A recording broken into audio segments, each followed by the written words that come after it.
ओम नमो सिद्धार्णम।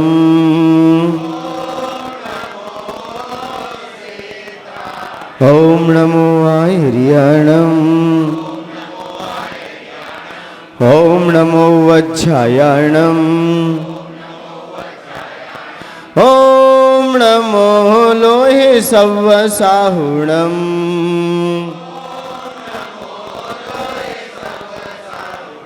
आपने आपको आप में वर लिया।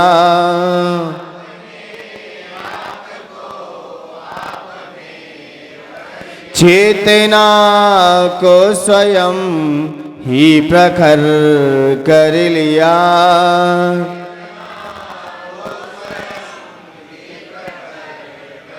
बीतरागी प्रभु हे महावीर जिन।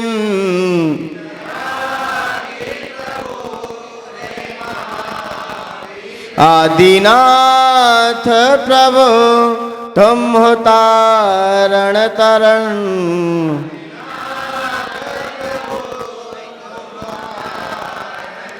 आपके द्वै चरण में विनम्र नमन।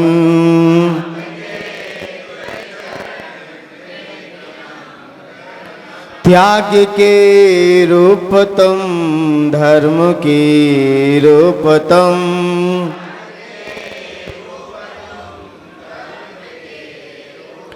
ज्ञान के रूप तुम ध्यान के रूप तुम।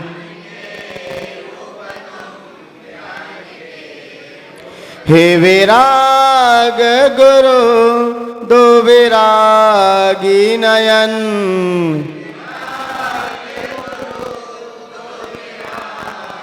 हे विनम्र गुरु दो मुझे अवसरण।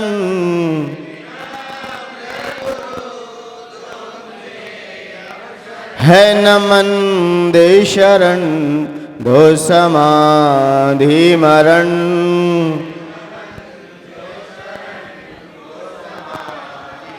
आपके द्वै चरण में विनम्र नमन।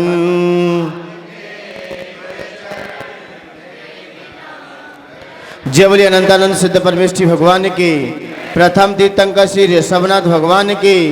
देवाई देवी कजाड़ शिव चिंतामणि पार्श्वनाथ भगवान के।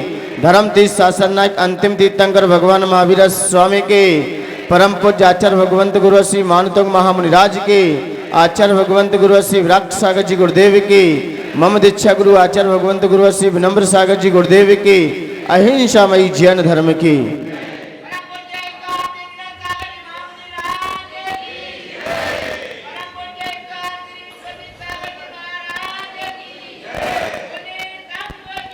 भक्तामर प्रणत मौलिमणि प्रभाण मुद्योतकं दलित पाप तमो वेतानम।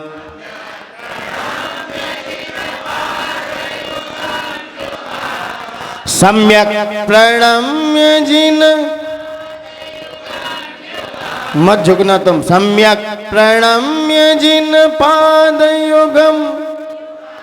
आपका सर नहीं झुक रहा है। सम्यक शब्द कहते समय शब्द ही कह रहा है कि क्या करना है, यहाँ झुकना है। अपने आप आपके भाव होंगे, नहीं तो द्रव्य से पढ़ रहे हो। सम्यक प्रणम्य जिन पाद युगम युगादा वालम।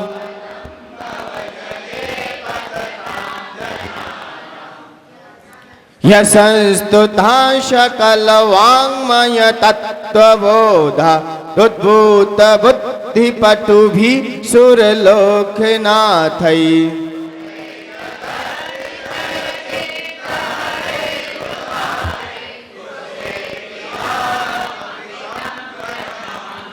अल्पश्रुतं श्रुतवतां परिहास धाम तत्तीरेव मुखरी कुरुते वलान् माम्।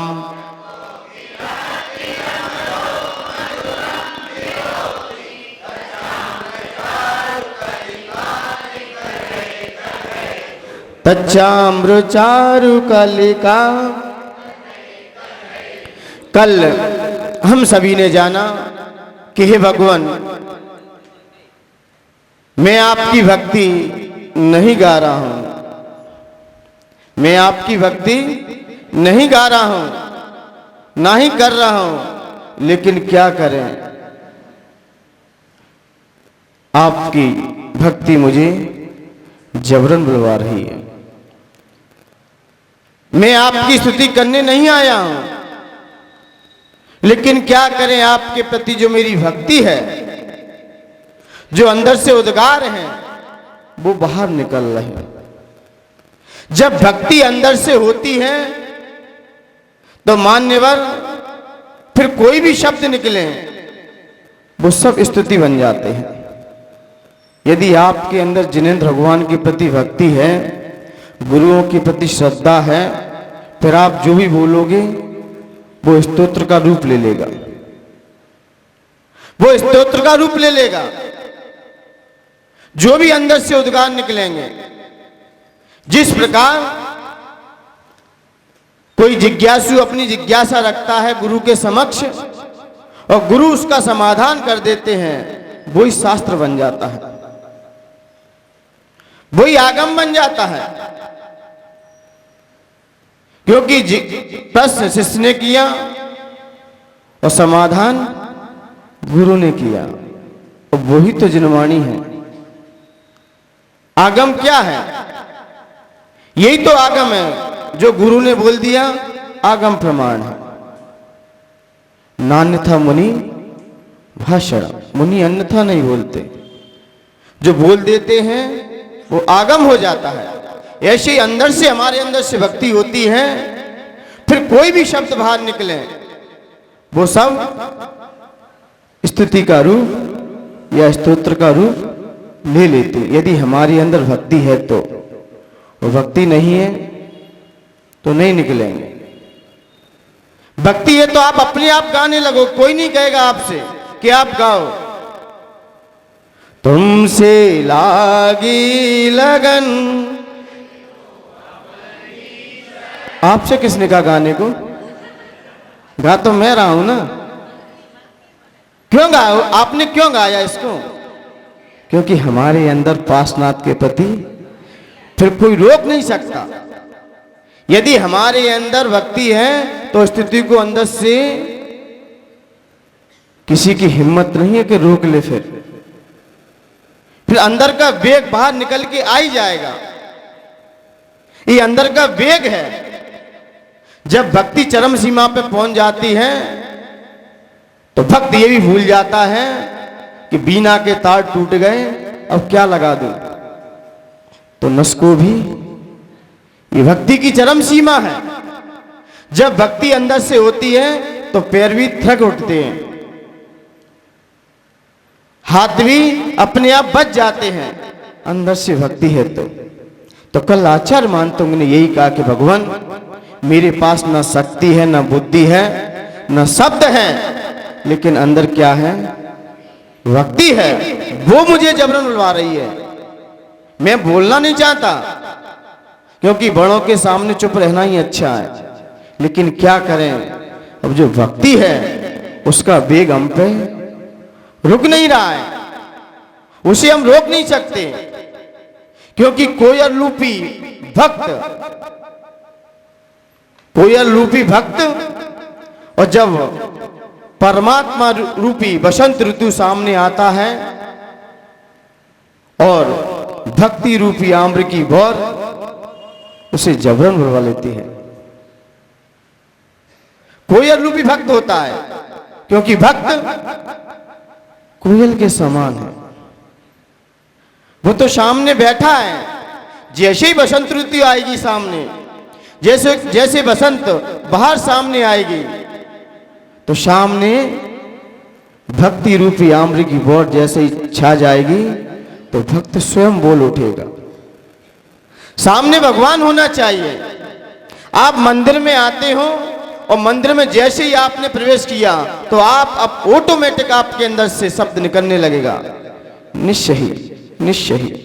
कौन कह रहा है आपसे? आपको किसने कहा कहने के लिए? लेकिन क्या करें, परमात्मा सामने दिखाई दे गया तो आप अपने आप हाथ जोड़ लेते हैं। किसने कहा आपसे? किसी ने कुछ नहीं कहा। जैसे मंदिर का द्वार मिलता है, अपने आप व्यक्ति के हाथ जुड़ जाते हैं। कोई कहता है क्या? किसी ने कहा क्या आपसे? नहीं। क्या करें, परमात्मा सामने बैठा है, फिर भक्ति के वेग को हम रोक नहीं सकते। तो इसलिए ये भक्ति कल आचार्य भगवंतों ने अब आगे की भक्ति की और पराकाष्ठा रखेंगे। ये भक्ति क्यों की जाती है, ये भक्ति करने का आपका ध्येय क्या है। जब तक आपका भक्ति करने का ध्येय नहीं मालूम होगा, कोई भी हम कार्य करते हैं उसका कोई ना कोई रीजन तो होता है। आपने ये काम किया तो क्या काम है इसका, आपसे इसका क्या लॉजिक है? आप दुकान पे जाते हो, कोई पूछे पैसा क्यों कमाते हो, तो क्या कहते हैं? घर की आजीविका चलाने के लिए। यही तो रीजन है, और कोई दूसरा तो नहीं है। घर का स्कूल बच्चे क्यों जाते हैं? अध्ययन करने के लिए। भोजन क्यों करते हैं? क्यों करते हैं? क्षुधा को शमन करने के लिए, शरीर चलाने के लिए। क्यों चला रहे हैं शरीर? क्योंकि अन्न शरीर का कीड़ा है, इसे नहीं खाएंगे तो ये शरीर चल नहीं सकेगा, आगे ये चल नहीं सकेगा। तो इसलिए हम कोई भी कार्य करते उसका लॉजिक आपको पता होगा तो आप अपने आप स्वाद आएगा उसमें, आपको अपने आप इंटरेस्ट आएगा, अपने आप आएगा। बच्चे को पता है यदि मैं पढ़ लूंगा, अच्छे से पढ़ लूंगा, तो समाज में कुछ कर भी लूंगा। पढ़ाई हर क्षेत्र में आगे है, हर क्षेत्र में आगे है। तो उसे पता है पढ़ करके ही हम कुछ बन सकते हैं, बिना पढ़े कोई कीमत नहीं। अब वो इंटरेस्ट दिखाएगा। ऐसे ही परिवार वाले जब पैसे कमाते हैं वो सोचते हैं यदि ये परिवार मैंने ही खड़ा किया है, यदि मैं पैसा नहीं कमाऊंगा तो फिर कौन कमाएगा। तो फिर वो इंटरेस्ट से पैसे कमाते हैं। और घर में पहले से ही हो, घर में पहले से ही हो। बच्चे ने कहा पिताजी शराब मत पिया करो तुम। बोले कौन क्या ले जाएगा संसार में, सब यहीं छुड़ जाओगे। तो बच्चे ने कहा पिताजी यदि ज्यादा पीते रहे तो फिर बचेगा भी क्या, ज्यादा पीते रहे फिर बचेगा भी क्या जो तुम छोड़ के जाओगे। तो इसलिए हमारी ललक होती है पैसे कमाने की। ऐसे ही जब हमें भक्ति का लॉजिक पता होगा, हम क्यों कर रहे हैं, तब भक्ति और उमड़ेगी। और पता नहीं है मंदिर आप क्यों आते हैं, भगवान का अभिषेक पूजन क्यों करते हैं, जब तक ये आपको जानकारी नहीं होगी तो आपके भक्ति के उद्गार पूजन में आपके भाव भी नहीं लग पाएंगे। नहीं तो लोग आते हैं ले मुट्ठी दे छुट्टी, पता ही नहीं है हम क्यों आए मंदिर। हम मंदिर में भगवान की पूजन करने क्यों आए, अभिषेक करने क्यों आए। जब तक ये आपको अंदर से जानकारी नहीं होगी हमने गुरुओं को आहार क्यों दिया, क्या लॉजिक था इसका आपका। नहीं तो लोगों ने लॉजिक बना के रख लिया है कि बिना मंदिर जाए घर में भोजन, बिना मंदिर जाए घर में भोजन नहीं मिलेगा। तो मतलब मंदिर एक भोजन करने का क्या है, वहां से एक सर्टिफिकेट मिल जाता है रोज रोज। बस यही हमारी सोच है। और ये सोच रहेगी तो कर किसी लिए रहे, शरीर के लिए। लेकिन भक्ति तो कहती है कि वो आगे उठाती है। वो क्या करती है, आइए छंद पढ़ते हैं, आज पता चल जाएगा कि हम क्यों आते हैं मंदिर और भगवान के पास भक्ति करने से क्या होता है। वो आज सारा विषय है। छंद पढ़ने के लिए तैयार होते हैं। तत्संस्तवेन भव संतति सन्निबद्धम्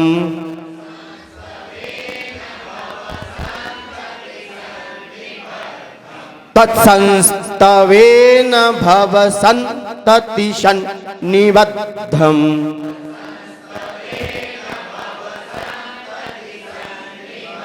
किताब नहीं है सबके पास? किताब लीजिए अपनी, ये जरूरी है, पीछे से किताब दे दो। हाँ, और यहाँ पर जहाँ पर अंडरलाइन करना वहाँ कीजिए। तत्संस्तवेन भव संतति सन्निबद्धम्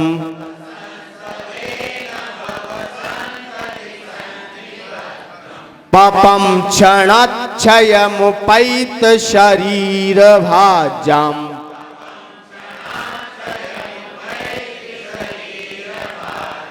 पापम क्षणाक्षयमुपैत शरीर भाजाम् शरीर भाजाम् आक्रांत लोकमल नीलमशेषमाशु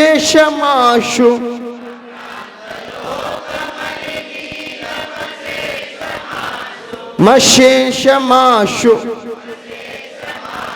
सूर्यांशु भिन्नमेव शार्वरमन्धकारम्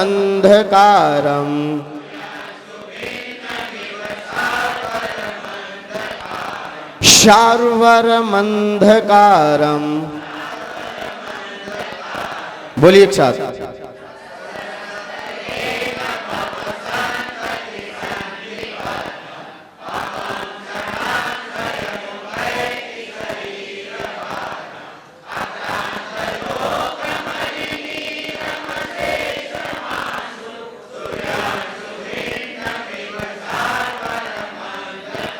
एनी प्रॉब्लम? पापम क्षणात, इतना आधा है, आप लोगों को पूरा हो रहा है। ता आधा है तो जीभ कहाँ जाएगी? सीधी तालू पे लगेगी जाके। पापम क्षणात क्षय, और जीभ नीचे गिरा दी तो ता पूरा हो जाएगा। ठीक। मुपाइती, मुपेती नहीं है, मुपाइती, मुपेती नहीं है, मुपाइती। आपका जबड़ा थोड़ा घूम जाएगा। मुपाइती, हाँ। आक्रांत, ये तो सही है पूरा। तस् संस्तवे,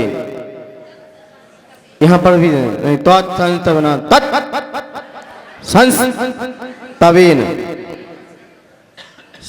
संतति सन्निबद्धम्। ये थोड़े से झटके हैं यहां पर, थोड़ा सा समझ के पढ़ना, संभल के। आप शब्द को पहले देखिए लिखा क्या, बोल मत दीजिए, पहले देखो और फिर बोलो। और बिना देखे बोला, कहते ना बिना देखे गाड़ी चलाई तो कहीं ना कहीं फिसलेगी, और फिर कहते एक्सीडेंट हो गया। तो पहले समझो, पहले देखो, फिर आगे गाड़ी बढ़ाओ। और लोग बड़ा पहले, फिर बाद में देखते लिखा क्या है, पहले देखो। ठीक है ना? प्रभु के गुण जो गाता है अपना भाग्य बनाता है। प्रभु के गुण जो गाता है अपना भाग्य बनाता है। प्रभु के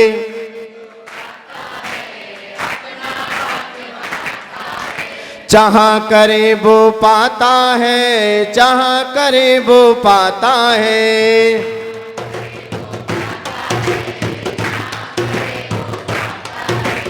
कई जन्मों के पापों को क्षण में दूर भगाता है। कई क्षणों के पापों को क्षण में दूर भगाता है। कई जन्म के पापों को क्षण में दूर भगाता है। कई क्षणों के पापों को क्षण में दूर भगाता है। सूरज आते ही हो, सूरज आते ही तब झट मिट जाए रे जीवन है।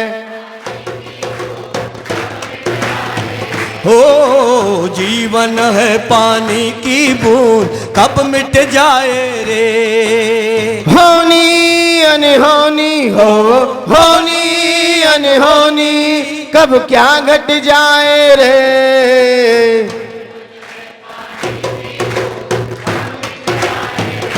ओ जीवन है पानी की बूंद कब मिट जाए रे। भक्तांबर है प्यारा स्रोत सब मिल गाओ रे हो।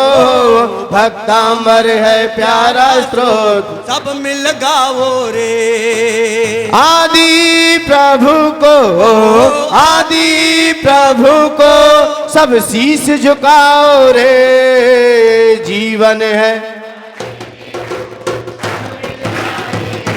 ओ जीवन है पानी की बूंद कब मिट जाए रे। जब हम प्रभु को गुणों से अच्छे से गाएंगे तो मान्यवर आपका भाग्य भी बनेगा, क्योंकि प्रभु के गुण हम प्रभु के नजदीक जाकर ही गा सकते हैं।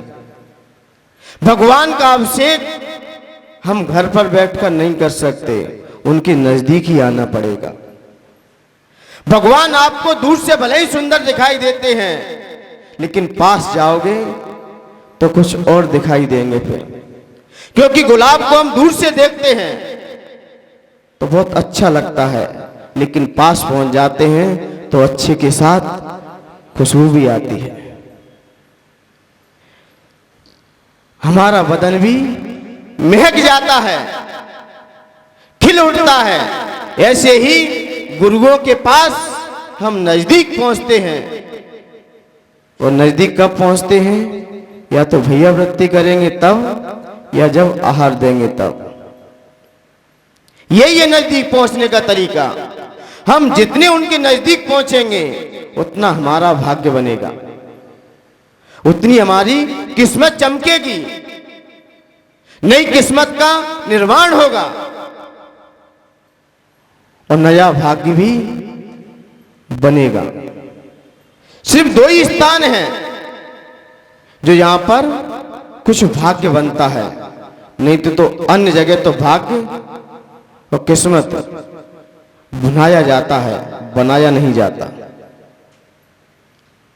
ये दुकान और ये मकान, ये रिश्ते, यहां किस्मत का पता चलता है।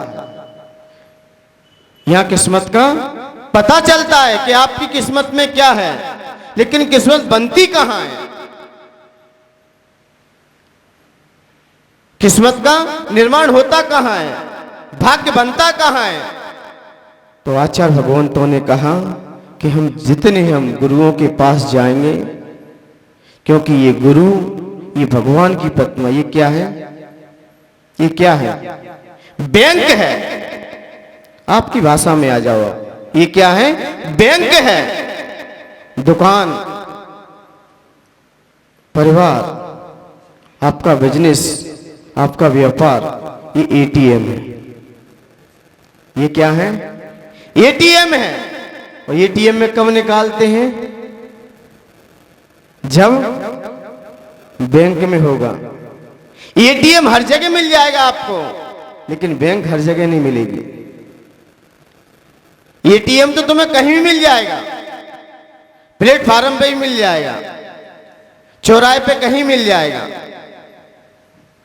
हर कंट्री में आपको एटीएम हर जगह मिल जाएगा, लेकिन बैंक एक समय पे खुलती है। उसका समय क्या है? निर्धारित है। उसका समय क्या है? खुलने का, बंद होने का एक समय है। एटीएम का कोई समय नहीं है। एटीएम 24 आवर समय चालू रहता है। और बैंक, उसकी छुट्टी भी हो जाती है, लेकिन एटीएम की कोई छुट्टी नहीं है। तो इससे जाहिर है कि भक्ति भी हमें समय पर कर लेना चाहिए। कहते ना, भक्ति करो जवानी में, बुढ़ापा किसने देखा है? कि भक्ति करो जवानी में, बुढ़ापा किसने देखा है? पूरा भजन नहीं गाऊंगा मैं, इससे ही समझदार रहे। कि जब आंख से अंधे हो जाओगे तो प्रभु को तुम कैसे देख पाओगे? नहीं देख सकते।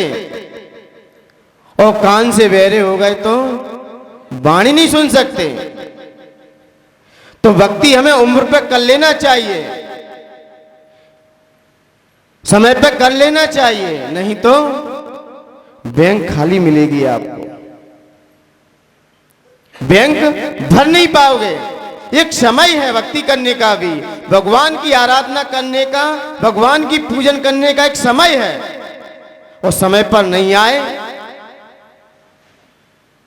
समय का कहते ना, आषाढ़ का चूका किसान और डाली का बंदर, डाली पर चूका बंदर, बाद में क्या होगा? पछताएगा, वो पश्चाताप करेगा कि मेरी उम्र कहां निकल गई। जब भक्ति की उम्र थी, और लोग कहते कि बुढ़ापे में धर्म करेंगे, बुढ़ापे में कोई धर्म नहीं होता।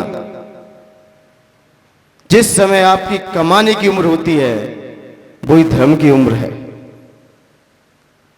क्योंकि धर्म इतना बूढ़ा नहीं है जो बूढ़े लोग धारण कर लें। धर्म बूढ़े व्यक्ति को भी जवान बना देता है, धर्म बूढ़े को भी जवान बना देता है। और लोग बुढ़ापे में धर्म करते हैं। बुढ़ापे में कोई आत्मा की अनुभूति नहीं होती। कहते ना, अर्थ मृतक सब बूढ़ापनो कैसे रूप। जब पढ़ते भी हो छेड़ा लाला कान ने लिख दिया है, बुढ़ापे में आत्मा की अनुभूति बहुत कम हो पाएगी, क्योंकि बैठा नहीं जाएगा, एक स्तर से बैठा नहीं जाएगा। सिर्फ समय सदुपयोग हो सकता है, लेकिन आत्मा की अनुभूति जब भी होगी तो भरी जवानी में ही होगी। सारे तीर्थंकर थे, जितने भी महापुरुष थे, डालिए नजर उन पर, सबने धर्म को कब किया?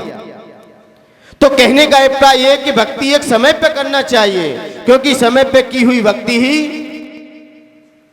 आगे चल के आपको बहुत कुछ दिला देगी। ऐसे ही हमने समय पर पैसे को बचाकर बैंक में रख दिया, क्योंकि पैसा है तो सब आपसे प्रेम करेंगे, पैसा गया रिश्ते नाते भी टूट जाएंगे। क्योंकि श्रावक के पास पैसा नहीं है, श्रावक के पास एक कौड़ी नहीं है तो वो भी एक कौड़ी का नहीं है, और साधु के पास 2 कौड़ी हैं तो वो भी 2 कौड़ी का नहीं है। श्रावक के पास 2 कौड़ी नहीं है तो वो भी 2 कौड़ी का नहीं है, और साधु के पास 2 कौड़ी है तो वो भी 2 कौड़ी का नहीं है। श्रावक के पास ये वाला धन होना चाहिए, और साधुओं के पास ज्ञान वाला धन, ज्ञान धन होना चाहिए। और दोनों धन होंगे तो धर्म आगे बढ़ता चला जाएगा, विकास करेगा। लेकिन हम भाग्य बनाते कितना है, हम कितना भाग्य बनाते हैं, हम अपनी कितनी किस्मत बनाते हैं। शास्त्र पढ़ने से किसकी किस्मत नहीं बनती। भले ही स्वाध्याय का है परम तप, लेकिन किसी अपेक्षाकृत जब स्वाध्याय का आपने अनुकरण कर लिया। कल एक नई बात आई स्वाध्याय करते समय, बहुत नया चिंतन था, लेकिन गुरु ने मुझे बहुत पहले सुनाया था। लेकिन कल मैं स्वाध्याय कर रहा था तो कल स्मरण आ गया, ये स्वाध्याय तो मात्र आंसर शीट है। स्वाध्याय क्या है? ये शास्त्र क्या है? आंसर शीट है। पढ़ना है तो जिंदगी को पढ़ो, शास्त्र नहीं। पढ़ना है तो जिंदगी पढ़ो। लोग जिंदगी कम पढ़ते हैं और शास्त्र कितने पढ़ जाते हैं, कितने पढ़ लिए। लोग कहते इतनी बार मैंने इसका स्वाध्याय कर लिया, इतने ग्रंथ याद हैं। मान्यवर, ये ग्रंथ क्या है? आंसर शीट है। जब हम सवाल हल करने के बाद, जब हम सवाल हल करते हैं, जब ये देखते हैं कि हमारा सवाल सही है कि गलत है, उसके मिलान के लिए तो है। आपने पढ़ लिया कि रात्रि भोजन नहीं करना चाहिए, उसमें लिखा है, और आप कर रहे हो तो आपका सवाल सही चल रहा है, गलत जा रहा है। और आपने समझ लिया कि रात्रि में पानी नहीं पीना चाहिए, फिर आपने फिर देखा कि मैंने रात्रि में भोजन त्याग कर दिया, ऐसा आगम में प्रमाण है कि नहीं, देखा मिल गया, तो आपका सवाल सही है। तो पढ़ना किसे चाहिए? शास्त्र को कि जिंदगी को? किसको पढ़ना है? और लोग पढ़ते क्या हैं और जिंदगी भूल जाते हैं। जिंदगी को पढ़ना है, शास्त्र को। मैं ये नहीं कह रहा हूं कि कल से शास्त्र पढ़ना बंद कर दो, नहीं, आप उल्टा अर्थ बहुत जल्दी लगाते हैं। जैसे कि एक महिला बैठी थी ना, महिला, तो महिला ने कहा पति से, देखो आपसे कितनी बार मैंने किया है शराब मत पिया करो, मत पिया करो, आज देखो शराब पीने से 1000 लोगों के घर तबाह हो गए। बोले आज से बंद, आज से बंद। बोले क्या? पेपर पढ़ना। आज से बंद क्या? पेपर पढ़ना। आप उल्टे मत चलना, नहीं पढ़ना ही बंद कर दो। और हम तो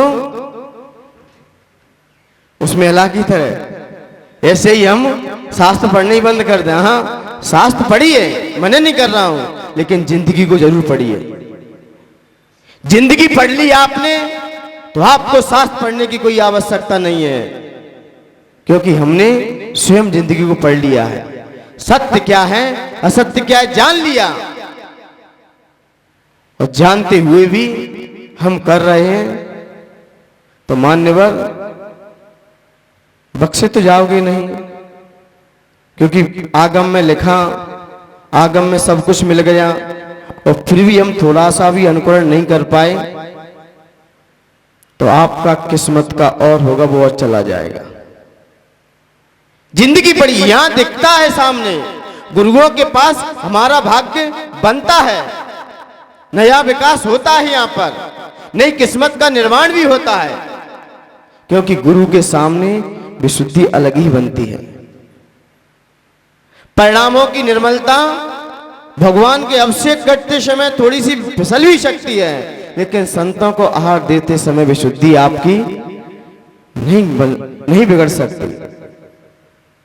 और यहां तो बन सकती है, बिगड़ भी सकती है, लेकिन यहां थोड़े से चांस भी है कि बन भी जाएगी, लेकिन यहां तो बनना ही है। आप मुनिराजों को आहार देने आएंगे, आप संत की सेवा करेंगे, तो आपका भाग्य नहीं सौभाग्य बढ़ेगा। भाग्य नहीं सौभाग्य बनेगा, क्योंकि भाग्य आपको संत मिले ये आपका भाग्य है, और आपने उनकी सेवा कर ली ये आपका सौभाग्य है। हमने संतों के दर्शन किए, ये मेरा भाग्य है, मुझे आज भाग्य बनने का अवसर मिल गया, लेकिन सेवा कर ली ये सौभाग्य है। इसलिए ये संत, ये मंदिर, ये क्या है? ये बैंक है, दुकान, व्यापार, बिजनेस, ये क्या है? ETM। जब यहाँ कुछ डला होगा तो यहाँ कुछ निकाल सकोगे नहीं। दिन भर कोई लोग कहते दिन भर सुबह से शाम तक बैठे रहते हैं, मक्खियों को ही भगाते रहते, नहीं तुम दूसरा मन लेने ना, मक्खियों को लोग कहते मारना नहीं है, भगाते रहो। तो ये कब? यहां पर आचार्य भगवंतों ने कहा है कि इसी प्रकार हम जो चाहते हैं वो हो भी जाता है, हम जैसा विचार करते हैं फिर वैसा हो भी जाता है। जब हम जिनेंद्र भगवान की वाणी मानेंगे, फिर हम जैसा चाहेंगे वैसा हो भी जाएगा। लेकिन व्यक्ति करता क्या है? व्यक्ति चाहता वही है जो करता है, व्यक्ति करता वही है जो चाहता है। वही तो है ना, व्यक्ति क्या कर रहा है? कर वही रहा है जो चाह रहा है, पर होता वही है जो वो चाहता है। हम करते वही हैं जो हम चाहते हैं, और फिर होता वही है जो वो चाहता है। तुम वही करो जो वो चाहता है, फिर होगा वही जो हम चाहते हैं। लेकिन ऐसा व्यक्ति करता कम है। करता वही है, हमने चाह लिया वही करके रहेंगे, पर वो ये उसकी मर्जी है, उसके बिन पत्ता हिल नहीं सकता। किस्मत से ज्यादा, भाग्य से पहले किसी को कुछ मिलता नहीं है। लेकिन भाग्य बनता कहां से, पता चल गया ना, भाग्य बनता कहां है। जैसा भगवान ने कहा है हम वैसा चले, जैसा ईश्वर ने कहा है हम वैसे चले, फिर आप जो चाहोगे वो हो जाएगा। आप गुरुओं के पास क्यों आते हो? गुरुओं के पास क्यों आते हो? कि भगवान जैसा हम चाह रहे हैं वैसा बस काम हो जाए मेरा। क्यों? क्योंकि आप जो ईश्वर कहते वो करते हो। ईश्वर ने कहा है कि दिगंबर रहना है, ईश्वर ने कहा है दिगंबर होकर खड़े होकर आहार करना है, कीसरोज करना है, सामायिक करना है, स्वाध्याय करना है, प्रतिक्रमण करना है। सारी जैसा आगम में लिखा है वैसा आप करते हो। फिर संत जिस पे हाथ रख देते हैं खुशी से, तो मान्यवर उसका काम हो भी जाता है। क्योंकि संत का भाग्य चल रहा है, संत के यदि भाग्य उदय में आ चुका, उस समय उसके खाते में 1 लाख रुपए आने थे और कोई श्रावक आ गया, बेटा खुश रहे, तो वो वाला किस्मत उसके पास आशीर्वाद के रूप में चली जाएगी। आशीर्वाद में वो ताकत है कि नई किस्मत का ही विकास कर सकती है। भगवान जो कह देते हैं भाग्य बदल जाता है। किस्मत में लिखा है किस्मत भी पलट जाती है जब संतों का आशीर्वाद होता है। तो संत ने कह दिया फिर वो काम होके ही रहेगा। वैसे वो कहते नहीं किसी से, बड़ा समझ के कहेंगे आगे पीछे, और जो कह दिया है तो वो पत्थर की लकीर बन जाते हैं। पत्थर की लकीर लोगों ने बदलना चाहा। नेमिनाथ भगवान ने कहा कि द्वारका का विनाश दीपायन मुनि के इनसे ही होगा, लेकिन दीपायन मुनि ने भी तो निकल गए और 1 साल तक तपस्या करते रहे। उन्हें ये नहीं पता कि लौण का महीना बढ़ गया, वो भूल गए और उसी चक्कर में वो आए, हो गया। तो इसलिए मुनिराज जो कह देते हैं वो काम नहीं होना है तो भी क्यों? क्योंकि जैसा प्रगत ईश्वर ने कहा है वैसा करते हैं, और हम जैसा ईश्वर ने कहा है वो तो करते ही नहीं है। सुबह उठ के भगवान का अभिषेक करना है, मुनियों को आहार देना है, स्वाध्याय करना है, वो तो करना ही नहीं है। वो तो काम फालतू लोगों के हैं। वो काम किसके हैं? किसके काम है? पूजा अभिषेक करना, भक्ति करना किसके काम है? हम तो लोग तो बिजी लाइफ है, यहां तो मरने तक की भी, और जब भी मरोगे तो फुर्सत में ही मरोगे, ये तो पता है। और अभी कहा जाए किसकी नहीं है? जिसकी कृपा से तुम्हें मिल रहा है और हम उसको ही भूल जाते हैं। जिसकी कृपा से हमें मिल रहा है और आप उसको ही नजरअंदाज कर देते हो। जिसकी कृपा से मिल रहा है वो भी जान रहा है कि कौन सजदे में, कौन सफर में है, कौन सजदे में है, कौन सफर में है, सब उसकी निगाह में है। उसकी निगाह से कोई नहीं बच सकेगा। इसलिए मान्यवर जैसा उसने कहा है आप वैसा करो, तो आप जैसा चाहोगे वैसा हो भी जाएगा। लेकिन हम नहीं करेंगे, नहीं करोगे उसका कुछ नहीं बिगड़ेगा, उसका कुछ भी बिगड़ने वाला नहीं है। बिगड़ेगा तो किसका बिगड़ेगा? हमारा बिगड़ेगा। तो आचार्य भगवंत यही कह रहे हैं इस श्लोक में कि अपना नई किस्मत बनाओ, भक्ति करो। क्योंकि श्रावक भक्ति के माध्यम से सब कुछ भूल सकता है और साधु ध्यान के माध्यम से सब कुछ भूल सकता है। श्रावक के पास भूलने के लिए कोई तरीका नहीं कि संसार वो भूल जाए। एक भक्ति है जिसके माध्यम से श्रावक संसार के विचारों को रोक सकता है और तोड़ भी सकता है। भक्ति के माध्यम से। जब भक्ति की चरम सीमा होती है तो श्रावक यही भूल जाता है कि सामने कौन खड़ा है। देखिए, जब महिलाएं आहार देती हैं तो देखिए उनका उपयोग कहां रहता है। सामने वाला कौन आया कौन देगा उसे कोई विचार नहीं रहता, उसे तो हमेशा ये रहता है कि निरंतराय। यही भक्ति है। पूजा में आपका मन भटक भी सकता है, कौन आ गया कौन चला गया, किसने कैसी साड़ी पहनी, किसने कैसा क्या किया, लेकिन आहार में कितना सामने फोकस रहता है, क्योंकि यहां सब कुछ भूल जाता है व्यक्ति, सब कुछ भूल जाता है। भक्ति है जो हमें सब कुछ भुला सकती है, और साधु के पास ध्यान है, उसके बल से वो सब कुछ भूल जाएगा। और सब कुछ भूलना ही तो मोक्ष है, वही तो अपना सुख है, वही तो किस्मत बनाएगा। नहीं, वही तो हमारी किस्मत का विकास करेगा। इसलिए मान्यवर, आज आचार्य भगवंत ने इस भक्ति में करते हुए इसका फल भी वही है। क्या है? सर्व क्षुद्रोपद्रव निवारक। और छोटे मोटे उपद्रव किस पे आएंगे? किस पे आएंगे? छोटे मोटे उपद्रव उन्हीं पे आते हैं,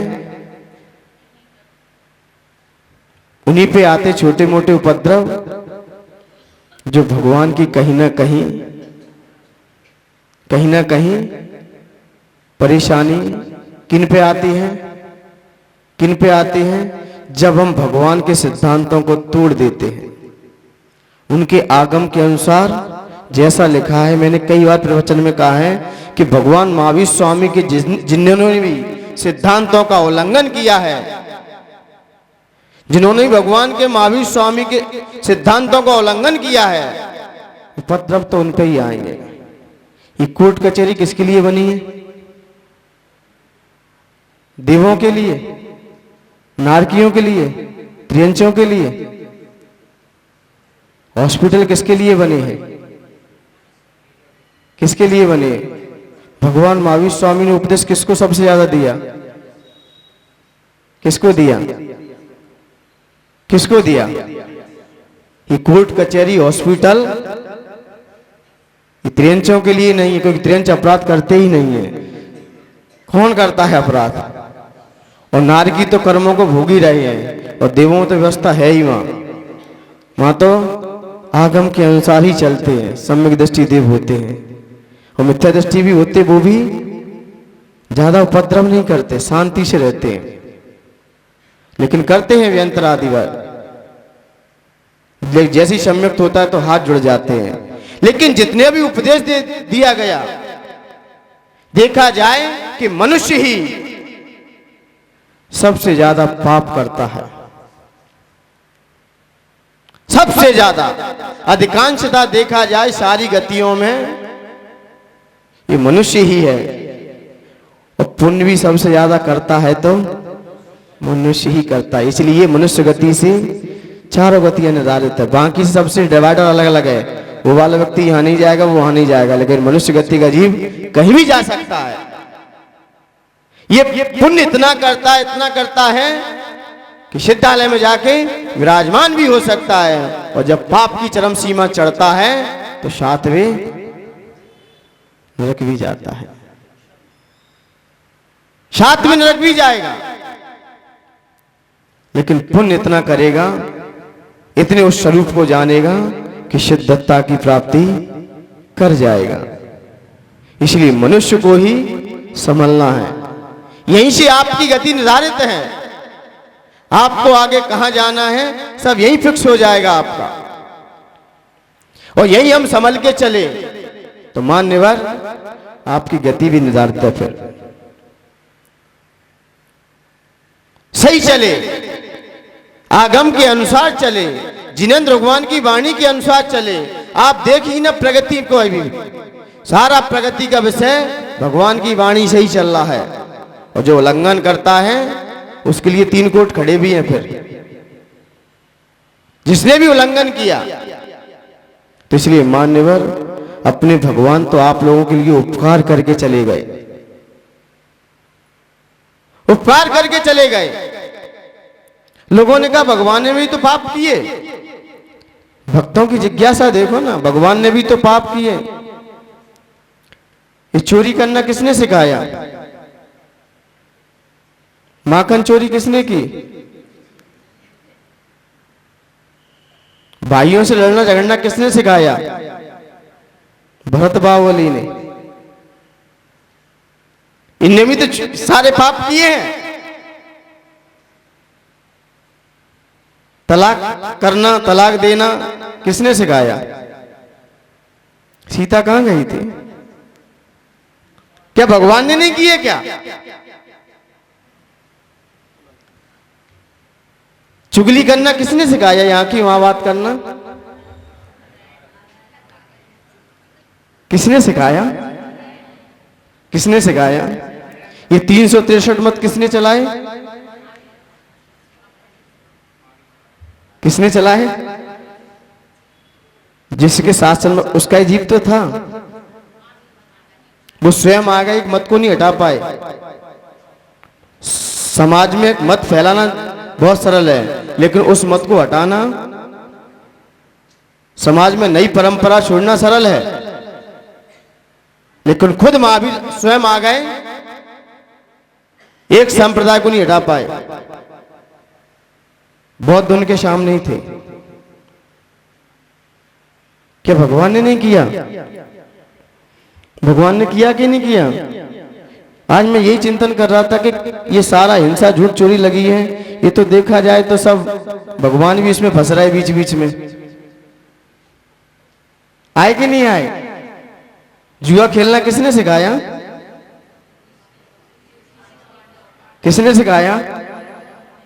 दाव पे कौन लग गया? भांग पीना किसने सिखाया? किसने सिखाया? अब हम पी रहे तो क्या दोष है? हम पी रहे हैं तो क्या दोष है?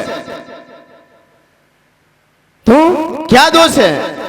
मान्यवर, जब तक भगवान बोल रहे हैं कि फ्रेंडशिप करना क्या नई बात है। श्री कृष्ण ने भी तो कितनी कितनी क्या रखी थी?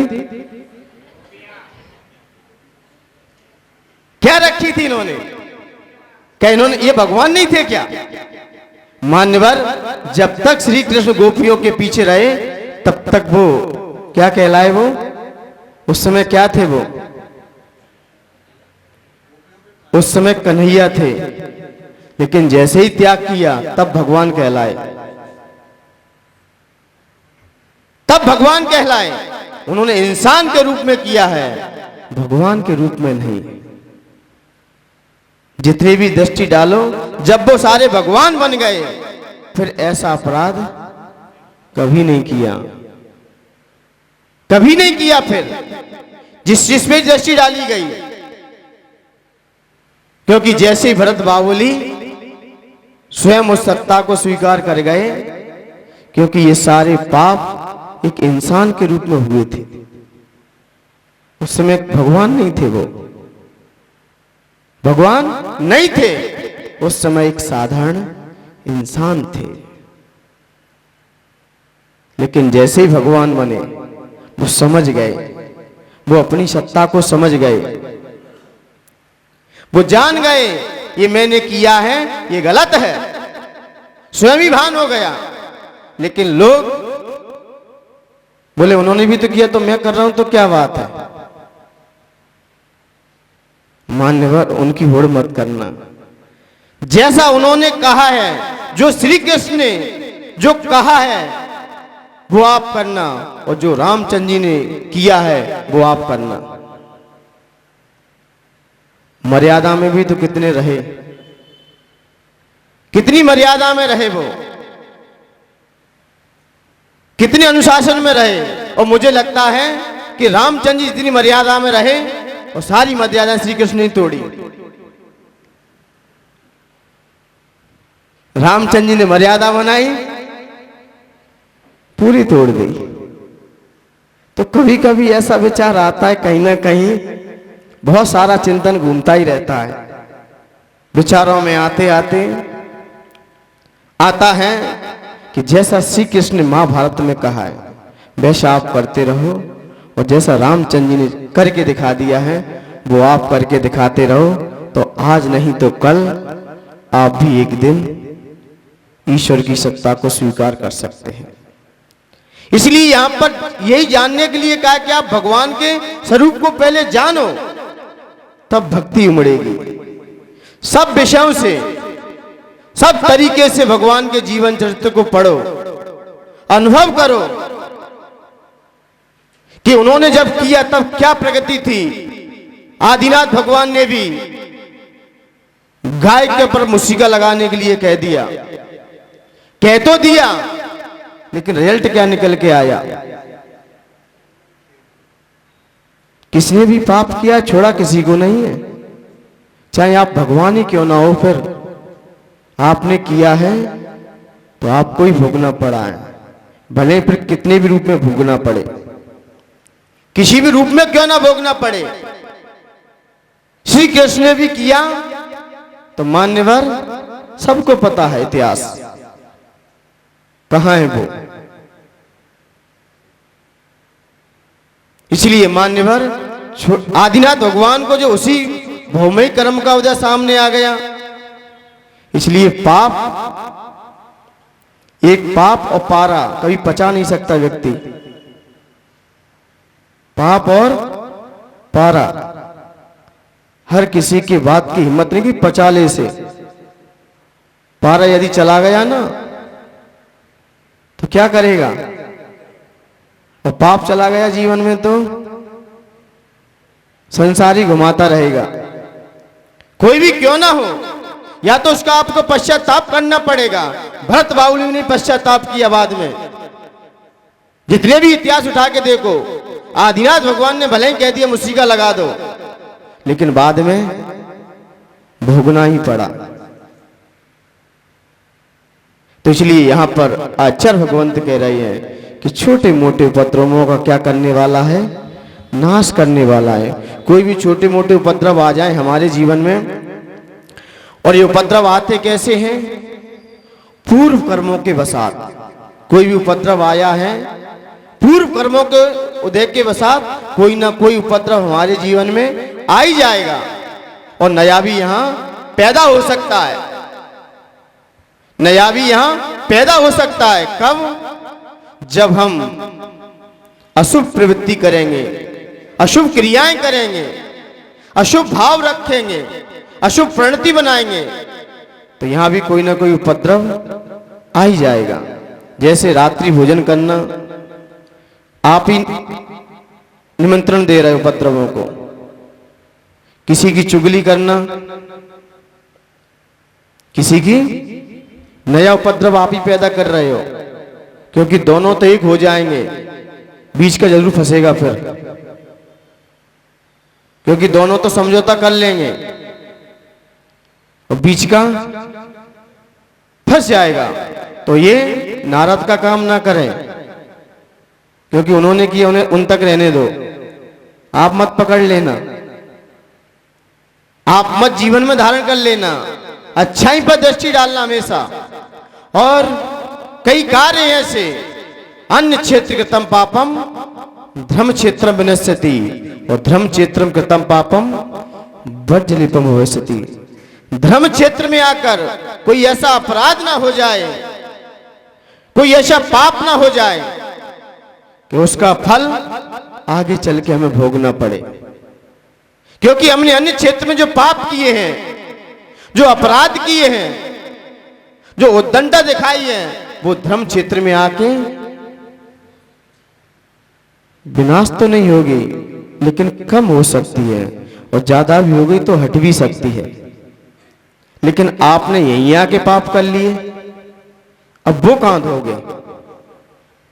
मंदिर में ही आके आपने, गुरुओं के पास आकर ही आपने,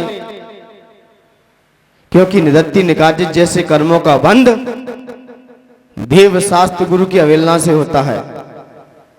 कौन सा? निदत्ति निकाजित जैसे कर्मों का बंध। और एक बार हो जाए जीव को ना, उसका फल उदय में आएगा ही। लेकिन फिर भी आचार्यों ने कहा कि आप जिनेंद्र भगवान की भक्ति करते हैं, जिन भावों से आपने पाप किया है उन्हीं भावों से आप क्षमा याचना कीजिए, उन्हीं भावों से आप अपने पुण्य को बढ़ाइए, उन्हीं भावों से आप प्रायश्चित कीजिए, कम हो जाएंगे। क्योंकि हम पाप करते समय कितने संलग्न होते हैं, कितना आनंद आता है उस समय। कोई भी सांसारिक का पाप हो कितना मजा आता है। और देखा जाए जिंदगी में व्यक्ति अपने लिए कम पाप करता है। जिंदगी में देखा जाए व्यक्ति अपने लिए पाप नग्न करता है, थोड़ा करता है। जितने पाप हैं सब दूसरों के लिए है, सिर्फ दूसरों की इच्छा पूर्ति के लिए। दूसरों की इच्छा है, पाप अपने को करना पड़ेगा। अपन ने त्याग कर दिया है, बनाना आपको ही पड़ेगा। भले ही महिलाओं का आलू प्याज का त्याग है, उनके स्वामी जी खाते हैं,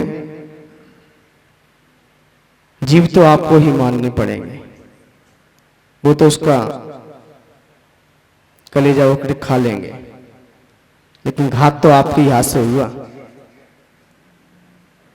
तो पाप में कृत कारित अनुमोदना एक ही फल है, करो कराओ या अनुमोदना करो, तीनों का एक समान फल आएगा, लेकिन पुण्य में अलग अलग है। आप आहार दे रहे हो, एक व्यक्ति आहार दे रहा है और आप लोग बाहर से देख रहे हो, आप लोग क्या कर रहे हो? अनुमोदना। तो सभी लोग अनुमोदना कर लेकर महाराज जी चले जाएंगे अकेले, एक ही फल आएगा ना। सभी लोग अनुमोदना कर लो, एक ही फल मिलेगा। अनुमोदना किसने किसकी की? जब रामचंद्र जी हार दे रहे थे तो दे कौन रहे थे? रामचंद्र जी। दिलवा कौन रहे थे? लक्ष्मण दो। अनुमोदना कौन कर रहे थे? त्रियंच। क्योंकि ना त्रियंच दे सकते हैं ना दिला सकते हैं, तब एक फल होगा। मैं देख लेता हूं जो बाहर से अनुमोदना कर रहा है ये कौन है। बाहर के अनुमोदना करने वाले मैं समझ जाता हूं, क्योंकि अनुमोदना करता कौन है? ना दे सकता है ना दिला सकता है। आप देने के पात्र हो और अनुमोदना कर रहे हो, तो क्या क्या बनने की तैयारी में हो? इससे जाहिर हो रहा है। देखना देखते वो है। कल मैं देख रहा था, कल हाल ले रहा था, वो डॉगी बहुत गौर से देख रहा था। मुझे पहली बार देखा, इतनी टकटकी लगा के एक व्यक्ति दौड़ के आया, उस पर ही भौंक पड़ा। वो यही जगह मिली क्या? मैं दिख नहीं रहा हूं क्या तुझे? वो लंबे लंबे भैया, क्या वो समर्पण भैया, वो अनुमोदना है। क्योंकि त्रियंच ना दे सकते हैं ना दिलवा सकते हैं। और लोग बाहर देखते ना खड़े होके, समझ जाता हूं कि यहां भी खंडवा में है कुछ लोग। अब क्या करें? तो आइए इसका छोटे मोटे उपद्रव का नाश करने वाला है। इनसे हमारे जीवन में नए नए उपद्रव पैदा हो जाते। लेकिन हम भगवान की भक्ति करेंगे तो सारे उपद्रव भी, जब इसका अर्थ देखेंगे, इसकी जाप देखते हैं। ओम ह्रीम रम नमो बीज बुद्धिणम, ओम ह्रीम रम नमो बीज बुद्धिणम। ऐसे मुनिराज जिन्हें बीज बुद्धि है। बीज बुद्धि का मतलब है, बीज का मतलब क्या होता है? आपको छोटा सा कोई सरसों का दाना हो, छोटा सा ही है, बीज है वो, उसमें क्या क्षमता है? पेड़ बन जाएगा। कोई भी पेड़ ले लो, बरगद का भी ले लो आप, दिखने में बीज कितना छोटा आता है, लेकिन वृक्ष का रूप ले लेता है। यही बीज बुद्धि है। बीज बुद्धि का मतलब बस थोड़ा सा पढ़ते हैं, थोड़ा सा जान लिया और पूरा बता देते हैं कहां क्या लिखा है। मात्र एक अक्षर बस पढ़ा है, पूरे द्वादशांग का पाठ कर जाएंगे, पूरा पाठ कर लेंगे। मात्र एक व्यक्ति ने एक शब्द कह दिया है, पूरा उन्हें पता है कि इसमें क्या क्या लिखा है, इसमें क्या क्या विशेषता है, वो सब जान जाएंगे। लेकिन ये बीज बुद्धि आती कैसे है? एक तो शब्द शुद्ध होना चाहिए, आपकी तृणना अच्छी होना चाहिए, तर्क शक्ति अच्छी होना चाहिए, पद का ज्ञान होना चाहिए, वाक्य के मूल वर्ड आपको पता रहना चाहिए। अभी आपको पता है कि मूल वर्ड इसमें क्या है। आपकी क्षमता बीज बुद्धि के समान आ जाएगी। और बहुत सारे विषय हैं, मूल धातु, लिंग, विभक्ति आदि, ये सारा ज्ञान होना चाहिए। होते ही आप समझ जाएंगे कि इसमें ये विषय है, और इस पर ज्यादा चिंतन करोगे तो बीज बुद्धि आपके अंदर भी आ सकती है। महिलाओं के अंदर बहुत बड़ी बीज बुद्धि है, बीज बुद्धि बहुत तेज है इनके अंदर। वो पूरा पता कर लेती हैं, एक चावल निकाल देती, कह देती पूरे चावल, यही तो बीज बुद्धि है, यही तो बीज बुद्धि है। मुराज एक विषय पकड़ते हैं, एक एक घंटा बोल सकते हैं। विवेकानंद जी जब वो विदेश में गए तो उनसे कहा गया कि आपको बोलना है, उन्होंने कहा विषय तो रखो। तो लोगों ने सोचा ऐसा क्या विषय रखें जिससे विवेकानंद बोले। तो लोगों ने थोड़ा सा मजाकी में थे, उन्होंने शून्य बना दिया। शून्य पर विवेकानंद 3-4 दिन तक अपनी स्पीच देते रहे, लेकिन विषय तब भी खत्म नहीं हो रहा था। यही तो बीज बुद्धि है। ये क्या है? बीज बुद्धि है। 3 दोस्त मिले,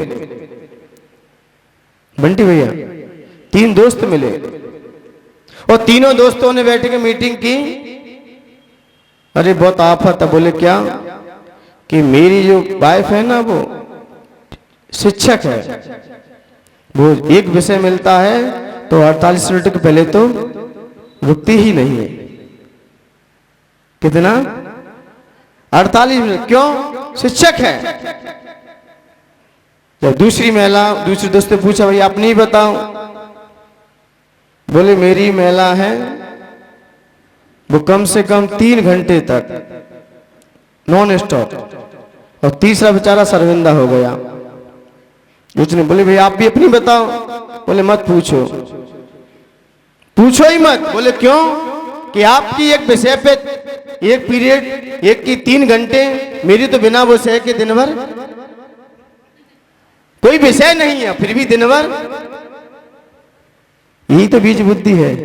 बिना विषय के ये बोल रहे हैं, यहां तो विषय पे बोल रहे हैं। तो इसलिए मान्यवर बीज बुद्धि का काम बहुत तीव्र है। बीज बुद्धि आने से व्यक्ति के अंदर बहुत सारी शक्तियां प्रकट हो जाती हैं, और बीज बुद्धि छोटा सा किसी ने कहा पूरा ज्ञान हो जाएगा, उसे पूरा ज्ञान हो जाएगा। और बीज बुद्धि का विषय धवला पुस्तक में और विस्तार से लिया गया है, और वहां से क्लियर किया गया है। बीज बुद्धि आने का विषय है कि जब हम कोई विषय पढ़ लिया है, उसका बार बार चिंतन करें, उसका बार बार चिंतन करें। विषय पढ़े हुए पर एक दूसरे को सुना दें, और इसका ह्रास होने के कारण बहुत है। ये बुद्धि हमारी कमजोर क्यों हो जाती है? क्यों हो जाती है? तो आचार्य भगवंतों ने सबसे पहले उदाहरण रखा कि झूठे मुंह कोई विषय को नहीं पढ़ना चाहिए, किसी प्रकार के विषय को। यहां तो इसलिए आचार्य भगवंतों ने कहा है कि खाते समय भी मौन ले लो, क्योंकि जो शब्द निकाल रहे हैं वो जिनवाणी के हैं। शब्द निकल रहे हैं वो जिनवाणी के हैं, और व्यक्ति गलत सोचता है, चिंतन भी धारा उसकी गलत है, बुद्धि का ह्रास हो जाएगा, और दूसरों से अपशब्द बोलता है, क्योंकि शब्द जिनवाणी के हैं। एक गलत प्रयोग के लिए मिले आपको, इसका गलत प्रयोग किया जाए, गलत जगह यूज किया जाए। हम गलत जगह इन शब्दों का यूज करेंगे, बुद्धि ह्रास हो जाएगी। आपको मीठे शब्द नहीं बोलना आता है तो मौन रहो। कहते ना, इतनी कंजूसी मत दिखाओ, कम से कम शब्द तो अच्छे से बोली दो, पैसा दो या ना मत दो। लेकिन कंजूस शब्द में भी कंजूसी कर जाता है। अब शब्द तो पराये हैं, शब्द तो पराये हैं। शब्द में क्यों ह्रास करते हो? शब्द में क्यों कंजूसी करते हैं? शब्द भी तो कम से कम अच्छे निकाल दो। तो इसलिए मान्यवर, इससे हमारी बुद्धि क्या होती है? बहुत सारे कारण हैं बुद्धि के, तमाम कारण खड़े हैं आज बुद्धि ह्रास होने के। मन का संताप, किसी की गुप्त बात को किसी के सामने प्रकट करने देना, बुद्धि ह्रास हो जाएगी। किसी की कोई गोपनीय बात है, आप उसे दाब के रखो, आपको पता है, मोल ले लो, मत कहना किसी से, क्योंकि आपकी बुद्धि का ह्रास होगा। वो तो चला गया करके, चढ़ा दिमाग पे आपने लिया, निकाल दो दिमाग से। क्या करना है? कहा ना, दो महिलाएं जब आपस में बातें कर रही हूं तो क्या लगता है? डाटा। और जब कहते हैं उनसे हमें क्या लेना देना है, उनका कर्म उन्हें वहीं जाने दो, तो समझिए डाटा पूरा वायरल होना है। तो किसी के दिमागों पर ज्यादा मत लीजिए, तत्व चर्चा में रहिए, अपना समय निकालिए, बुद्धि का विकास होगा। तो इसलिए यहाँ पर ऐसे मुनिराज जो विदेश क्षेत्र विराजमान है, उन मुनिराज को मेरा मन से, वचन से, काय से बारंबार नमस्कार हो, नमस्कार हो, नमस्कार हो। आइए इसके अर्थ को देखते। तत्संस्तवेन, क्या कहा? तत्संस्तवेन, आपके स्तवन से, तत् आपके स्तवन से, भव, भव का मतलब अनेक भवों के, भव माने संसार रूपी भवों के, संतति, संतति के मतलब बहुत सारे हैं, संतति अनेक भवों के संगठन कर लिए, अनेक भवों के क्या कर लिए हैं? इकट्ठे कर लिए। क्या? सन्निबद्धम, और बंधे हुए, अनेक जन्मों के, अनेक जन्मों के, अनेक भवों के, अनेक जन्मों के इकट्ठे किए हुए बंध गए हैं। क्या? पापम, पाप, अनेक जन्मों के पाप आके इकट्ठे होकर बंध गए हैं, एक साथ बैठ गए हैं। क्षणाक्षय मुपैत शरीर भाज्यम, शरीरधारी प्राणियों के। ये भक्ति किसके लिए है? जैनियों के लिए नहीं है। शरीर भाज्यम, शरीरधारी प्राणियों के कई जन्मों के लगे पाप, तत्संस्तवेन, आपकी भक्ति से क्षणाक्षय, एक क्षण में ही क्षय को प्राप्त हो जाते हैं।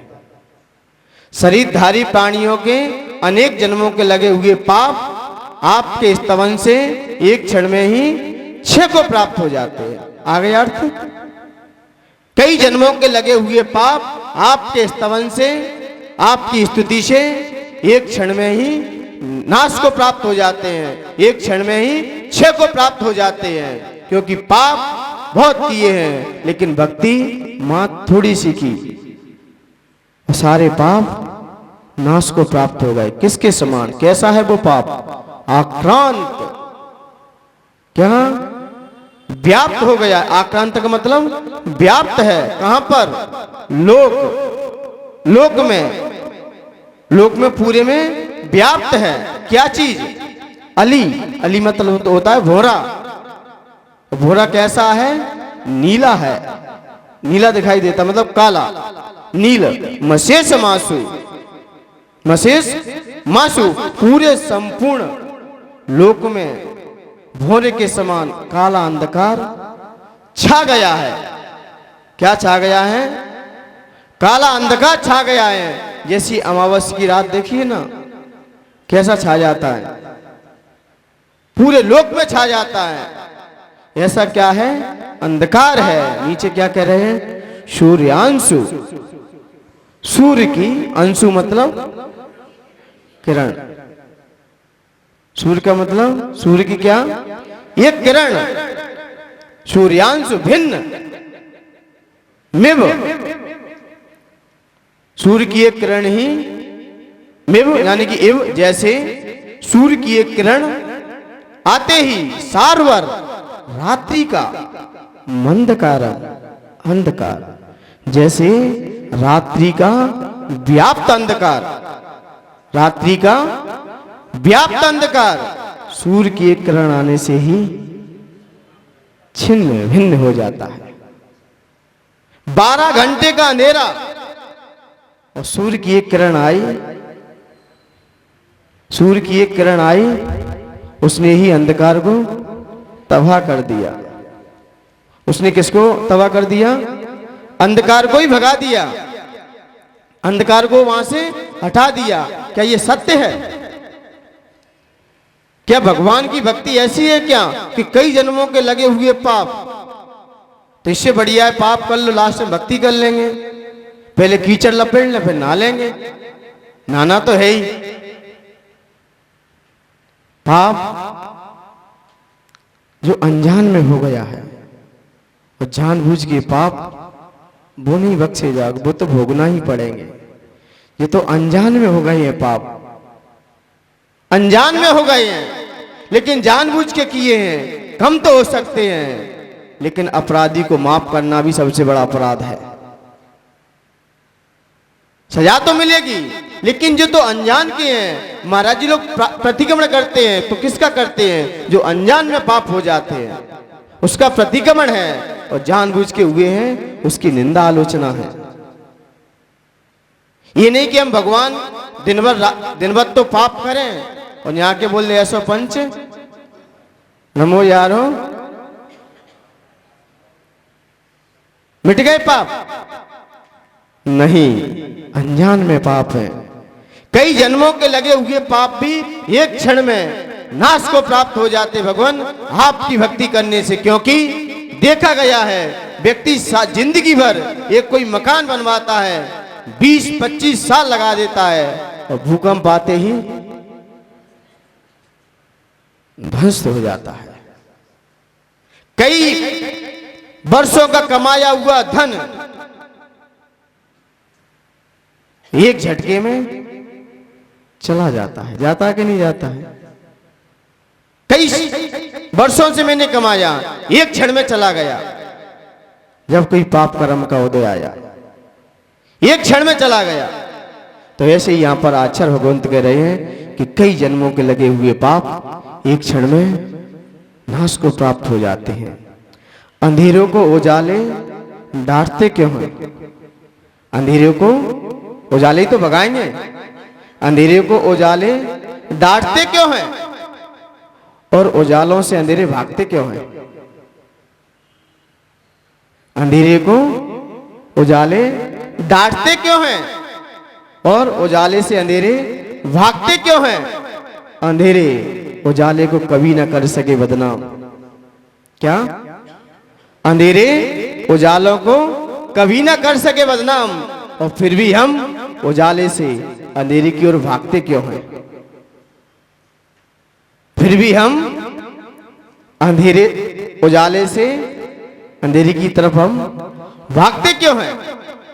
जब तुम्हें पता है परमात्मा की भक्ति करने से ये पाप क्षय होगा, ये उजाला है, और फिर भी हम संसार के पाप में क्यों भाग जाते हैं?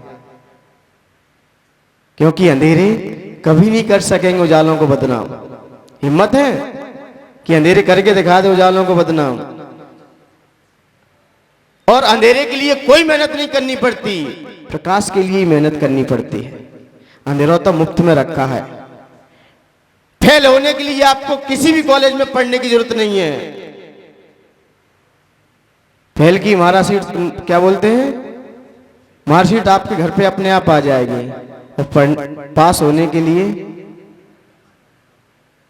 फेल होने के लिए कोई पढ़ने की जरूरत नहीं है आपको। अंधकार तो संसार में पहले से ही भरा है, लेकिन हमने ये क्या किया? यहां पर लगाकर प्रकाश किया है कि नहीं किया है? किसको भगाने के लिए? अंधेरों को भगाने के लिए। तो प्रकाश में मेहनत है, उजाले के लिए आपको मेहनत करनी ही पड़ेगी। उजाले का लोग इंतजार भी करते हैं, अंधेरा तो मुफ्त में आ जाता है। अंधेरा तो मुफ्त में पड़ा है, वो तो संसार में भरा ही पड़ा है। लेकिन उजाले के लिए पुरुषार्थ और मेहनत है। करना ही पड़ेगा। यदि जिंदगी में प्रकाश करना है तो, नहीं तो अंधकार में जियो, वो तो अनादिकाल से भरा पड़ा है और अनंतकाल तक मिलता ही रहेगा। लेकिन प्रकाश के लिए हमें पुरुषार्थ करना पड़ता है। पानी को चढ़ाने के लिए ही मेहनत है, उतारने के लिए कोई मेहनत नहीं है। पानी को यहां से ऊपर भेजना हो तो चढ़ाने में ही मेहनत है, उतारने में। इसलिए संसार में गिराने के लिए कई लोग खड़े हैं, सब पटक देंगे, और कोई निकालने वाला मिल जाए तो समझना चाहिए हमारा क्या है, हितैषी है। संसार में डुबाने वाले तो कई खड़े हैं, कई आपका समर्थन कर देंगे, लेकिन कोई आपको उठा ले तो समझना चाहिए कोई मेरा ही पुण्य आ गया है, इसलिए इनकी कृपा मेरे ऊपर बरस गई है। ये बरस गई है, नहीं तो हम अंधकार में तो जी रहे हैं। ये भक्तम और आप कब से पढ़ रहे हैं और अब क्या समझ में आ रहा है क्या चीज है? तो ये आप लोगों का ही पुण्य है, आप लोगों का ही पुण्य है और आप लोगों का ही पुरुषार्थ है। जब पुरुषार्थ करोगे, क्योंकि सूरज निकलता तो है लेकिन गेट किसी के नहीं खोलता, गेट तो आपको ही खोलने पड़ेंगे। सूर्य आएगा, 12 घंटे आपके बीच रहेगा, वो वस्तु को प्रकाशित करेगा और वस्तु को दिखाएगा, लेकिन किसी का गेट नहीं खोलेगा। गेट तो स्वयं ही खोलना पड़ेगा। इसलिए संत आपके बीच आ गए हैं, अब घर पे नहीं जाएगा, क्योंकि वो भी 200 किलोमीटर आपके यहाँ पर चल के आया है और आप 2 मीटर चल के नहीं आ सकते। खंडवा कितना होगा, 2 किलोमीटर में आ जाएगा पूरा ना। जब सामने वाला क्या किलोमीटर चल के आया है, आया कि नहीं आया है? और आप अब वहां नहीं जाऊंगा मैं, क्योंकि सूर्य एक दिशा में ही रहता है, घूमता हुआ जाएगा जब वर्षा योग हो जाएगा तब, क्योंकि अभी तो यही है। लेकिन यहाँ आपको आने के लिए पुरुषार्थ आपको जरूरी है। आइए फीड करने के लिए, बस समझ में आ गया होगा, आ गया कि नहीं आया? आ गया नहीं आया? पहले ये बताइए। आइए फीड करने के लिए।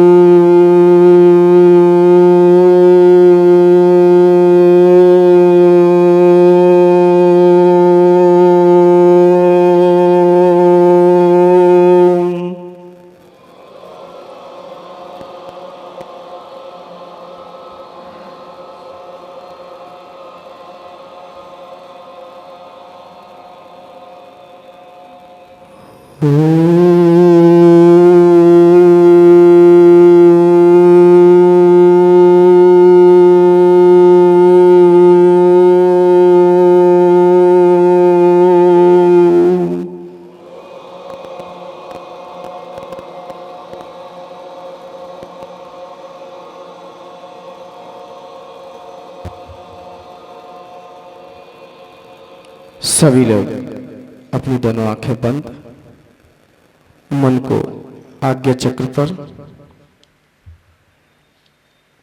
और अपनी मुद्रा रिलैक्स मुद्रा, मेरी बात 2 सेकंड के लिए। हे भगवान, कई घंटों का अंधेरा, हे भगवान, कई घंटों का अंधेरा सूर्य की एक किरण से ही क्षण में मिट जाता है।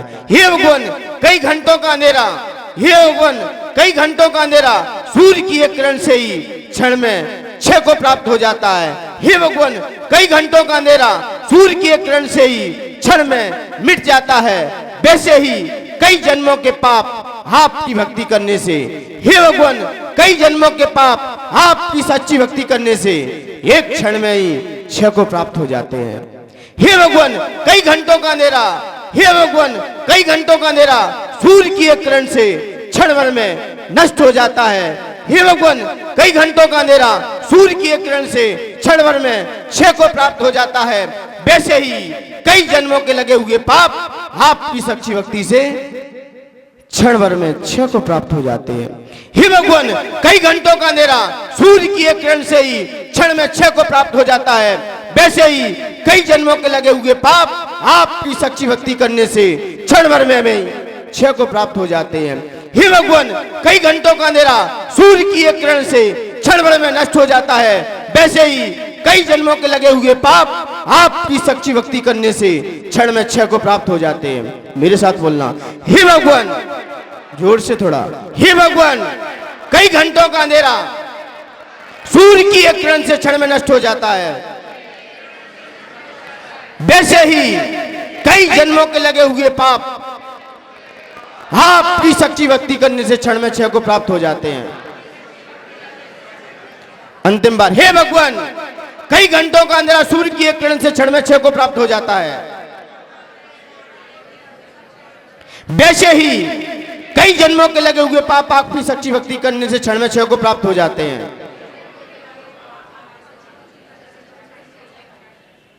आ गया दोनों हाथ। जैसे भक्ति करने से 6 को प्राप्त होते, ऐसे मेरे ही पाप